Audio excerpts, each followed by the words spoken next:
Just a few more days before we check in to see if Aaron Rodgers still owns the Bears. However, he may be without a key investor as David Bakhtiari sat out of practice today. However, Matt LaFleur did say that is all part of the plan.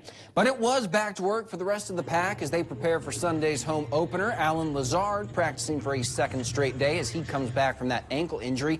Same goes for Elton Jenkins, who has now worked every day going back to last week. But when it comes to getting back on track after week one, nothing changes in terms of the preparation and attitude inside that Packers locker room. Not necessarily anything big that has to be said, but just the leadership and how we go about our business after taking a defeat. The NFL, I mean, the margin for error is slim. You know, when you go through games like that or situations like that, you got to be able to come back, you know, with the same energy you went into that week. You know, for us, our locker room is super close from top to bottom. I'm not worried about us. Well, regardless of what happens, rest easy knowing that no matter what, Pack Attack is back at Dale's Weston Lanes this Monday after a couple-year hiatus. So come on out and join us for the show. We're starting the party at 6:30.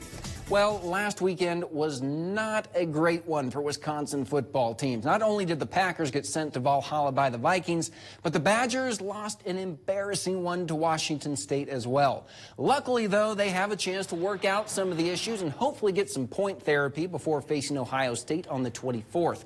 Wisconsin welcomes in an 0-3 Aggies team who heralds from the state known for Breaking Bad and turquoise jewelry? New Mexico. In any case, it should be a win, but there are certain things that Paul Chryst will be watching extra closely for come kickoff. You always want to see good, consistent, and team football. You know, I always really like it and try to make a big deal when you can play complementary football. I want to see clean football. You know, we've had 16 penalties in 2 games. You know, that's not very good. And you're always going to talk about, you know, taking care of the football. And I think it comes down to consistency of play. All right, let's end things with some highlights. This one determining who can walk a little taller at the bricks in town this year, East and West. Under the cover of night, West Garrett Gouger lofts in the corner kick, but Connor Smith's got the night vision on, infrared that one like a book. Then on the other end, it was Beckett Test going up into the high altitude and thin air to pull down that save. Second half now, West finally getting on the board. Gauger buries it. He's all kinds of fired up. And he should be, but East wins it 2-1. They sit at 3rd in the WVC at 1-1.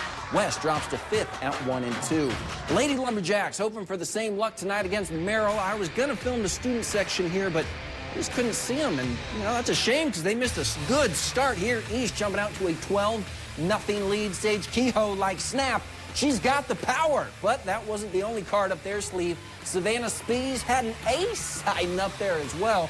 And then there was also Tristan Young, who she was restless to get that block, but it ain't about how you start, it's how you finish. The Blue Jays rally to go on to win the match 3-2.